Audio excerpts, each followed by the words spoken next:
Today's lesson is on solving systems of equations, including quadratics. So, today primarily we'll look at lines and parabolas and how they might intersect.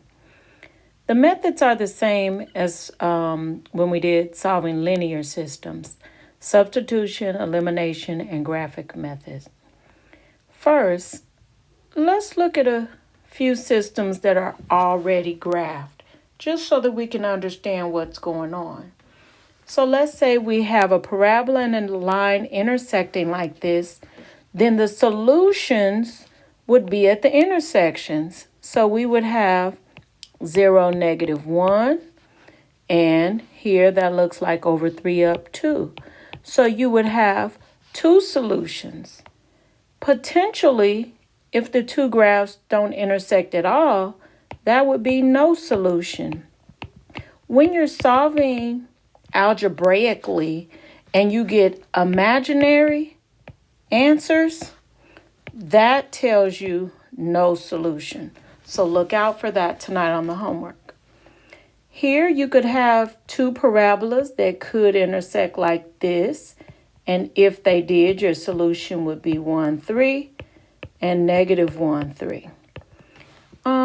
You may have a line going vertically, and then you would only have one solution. So that could be 1, -1, or potentially a line and parabola might not intersect at all. Let's compare the graphic method with substitution. So we're going to solve this system two different ways. And of course, if we do the work correctly, we'll get the same solution. Let's do the graphic method first. Hopefully you do recall how to solve y equals x squared. I can see the vertex is 0, 0. 1 squared is 1 over 2. 2 squared is 4. 3 squared is 9. So forth and so on. And we could pretty easily graph this parabola. Wow, that's pretty good parabola. Also, remember how to graph a line, and most of you like going into slope-intercept form first. I'm multiplying everything by 1, and I know we like to have that slope so we can see it. Our intercept is at 2, our y-intercept. Up 1 over 1, and we can see the line. And now the intersections are the solutions. So that looks like over 2 up 4, and that looks like back 1 up 1. Now let's make sure we understand what this is saying. This solution 2, 4 is saying when x equals 2 and y equals 4, that will make both solutions, both equations true. And you can see that 4 does equal 2 squared. Or if we put 2 minus 4, that does equal -2. So we can see that this solution works in both equations. And likewise, we could plug the 1 and the -1 in for x and y into both equations would be true. A solution is only good if it makes both equations true. Now, as I normally say, graphic method is my, sometimes it's way faster than an algebraic method, but if sometimes it won't fall on an exact point, and then this method is no good for us. So we want to be really good at our algebraic methods, which are substitution and elimination. So looking at the same system, and I'm just going to rewrite it so that we can have it right here.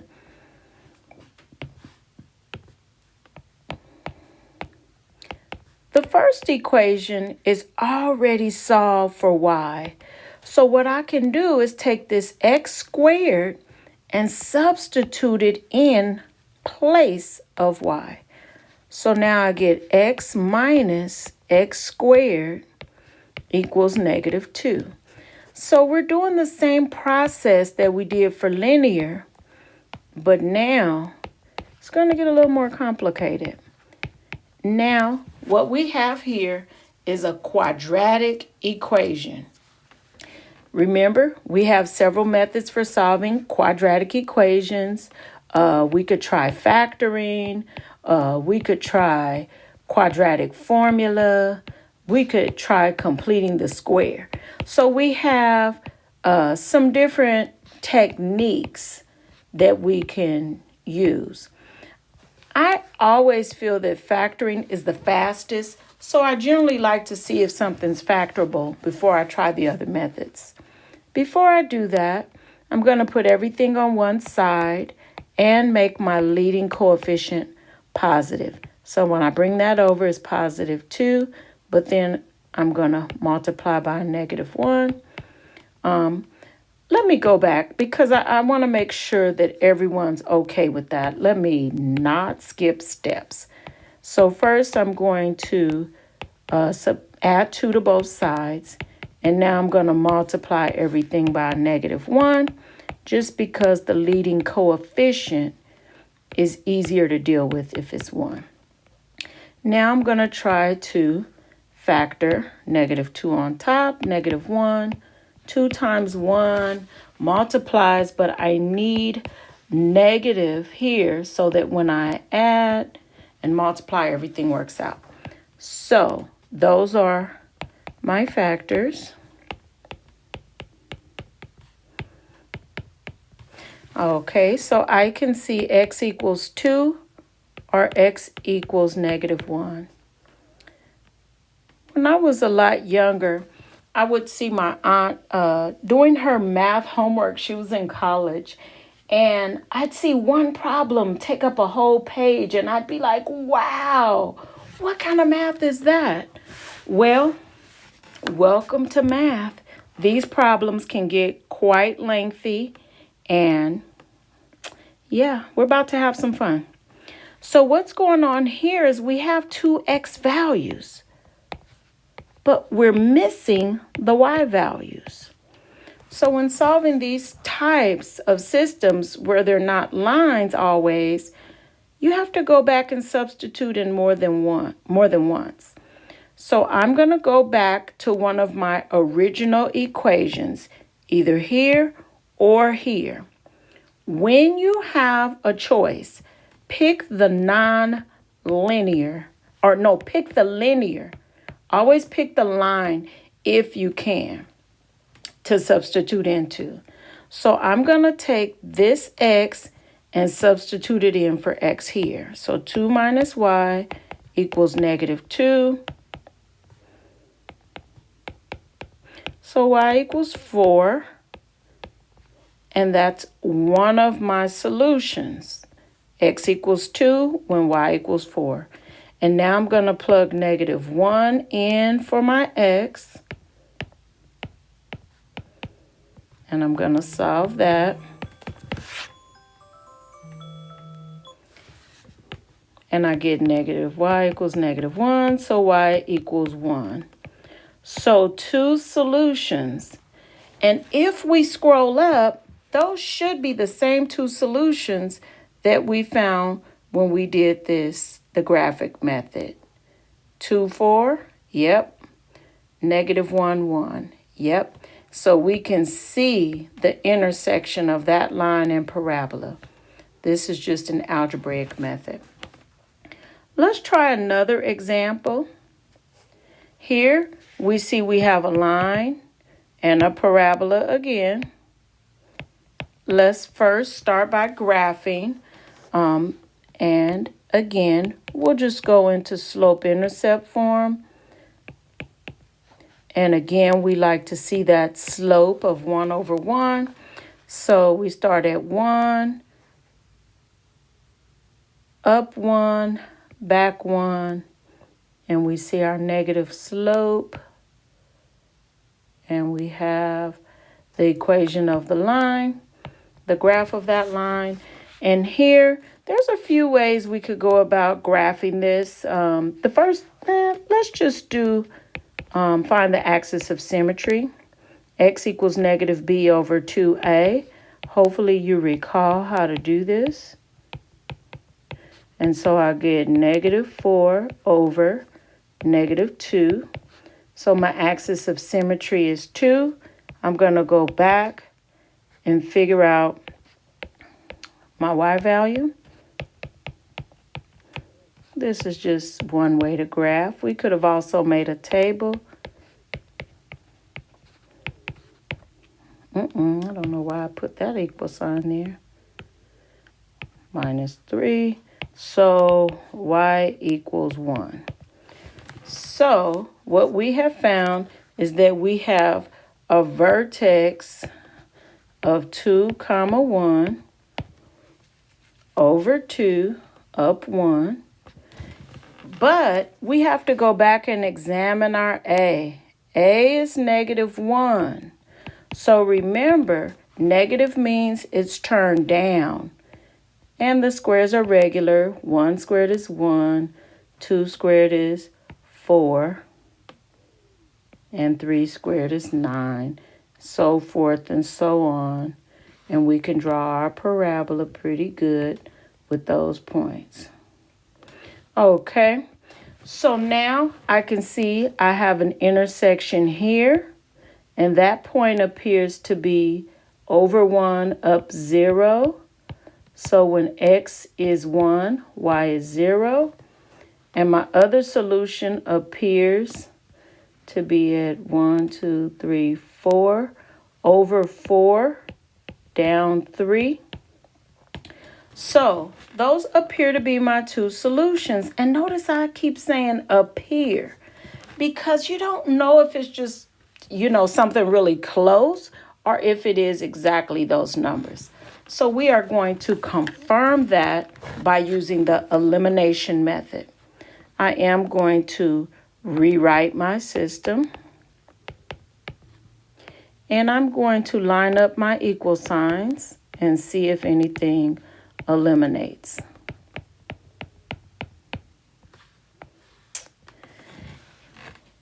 You always want to eliminate the variable that's not squared, okay? So notice we have x squared and a regular x, but there's only just regular y's. So we definitely want to eliminate the y's. I'm going to multiply everything in the second equation by negative 1. And this will make the y's go away, which is what we want. X squared, I have a negative 4x. But be careful that you add these like terms together. So 1 plus 3 is 4.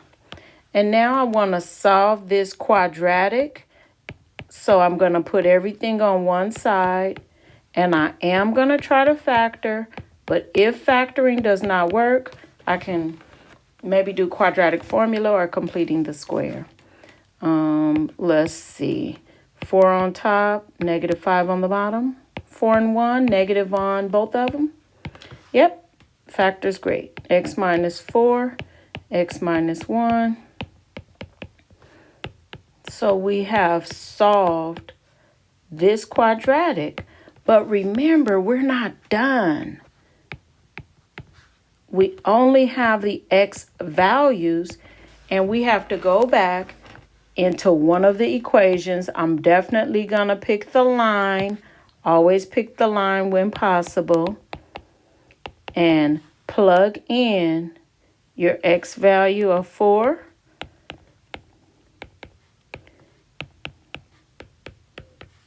So I can see when x is 4, y is negative 3. And if I plug 1 in place of x,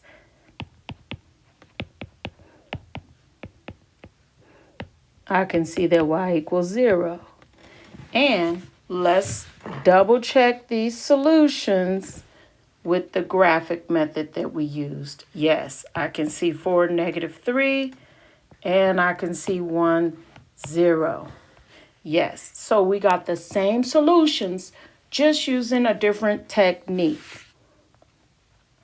If I were taking a test, I would do 2 different methods and make sure that my answers match up, but you don't have to.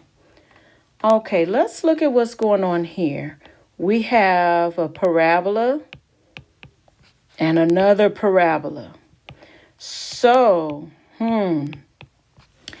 looks like one is opening upwards and this one is turned down. Okay, so this could be interesting.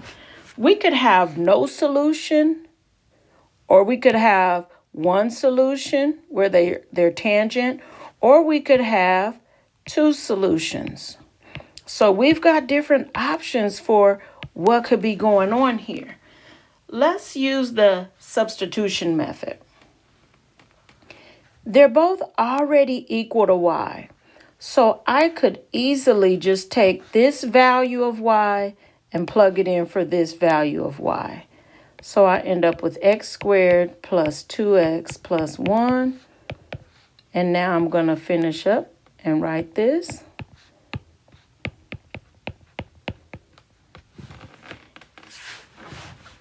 It would be nice if you would pause your video and see if you could solve this on your own. I'm going to move everything to one side.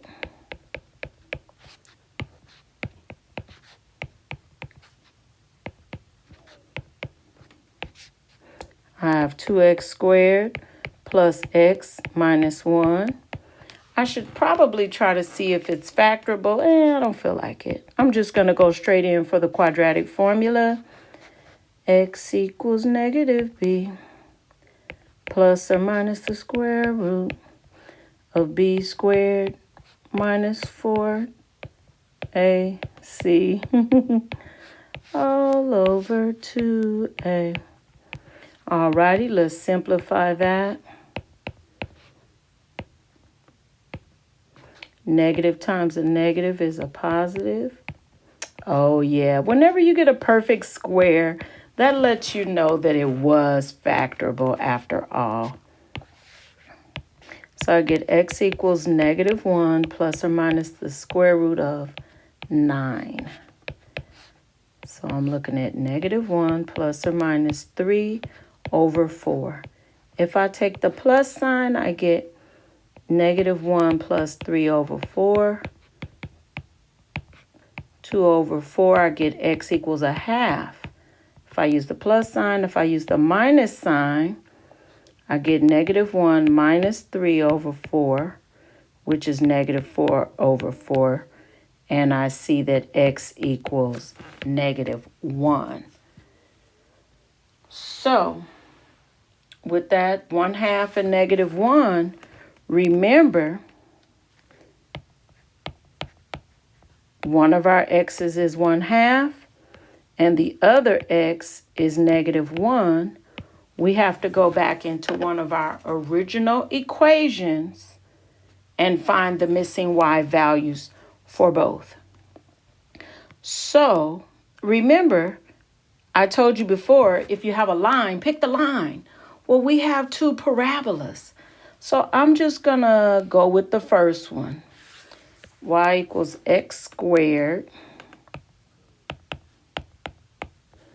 plus 2x minus 1. Let me double check that. Nope, that was plus 1. Good thing I double checked. Let me double check one more time. Yes, okay. So now I have to plug in my x values one at a time. I'm going to start with the 1/2.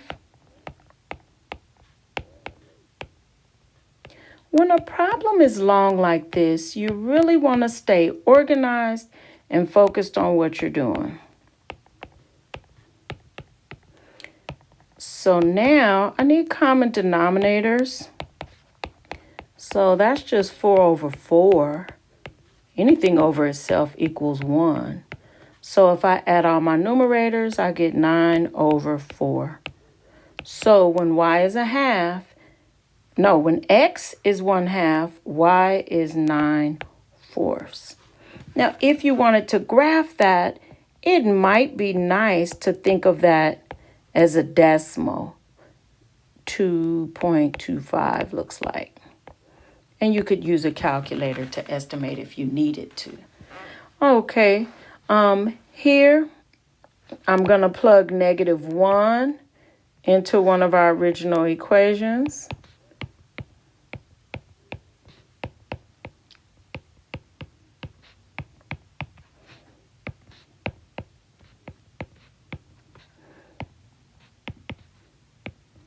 And I can see that y is 0. So I have two solutions. If I were to graph these two parabolas, these would be the 2 points of intersection. Before I conclude this lesson, if you're ever solving your quadratic and you end up with a negative under the radical, that means you found an imaginary solution, and that tells me that the two shapes don't intersect at all, and you would say no solution. Let me write that. If you get imaginary solutions when you go to solve,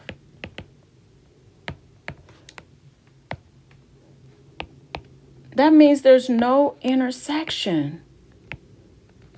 So that means no solution.